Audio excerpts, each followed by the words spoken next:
یادش به خیر چه زود گذشت، روزای خوب بچگی عادی شده دردای ما، انگار برای زندگی. یادش به خیر اون قدیما، نقاب نداشتن آدما، خوبی بی حد و حساب، ببین چی آورد سر ما.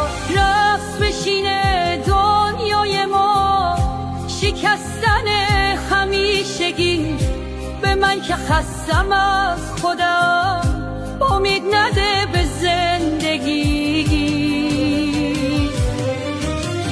باور من عوض شده، هیچی مثل گذشته نیست، چیزی برام نمونده جز سکوت و دل شکستگی.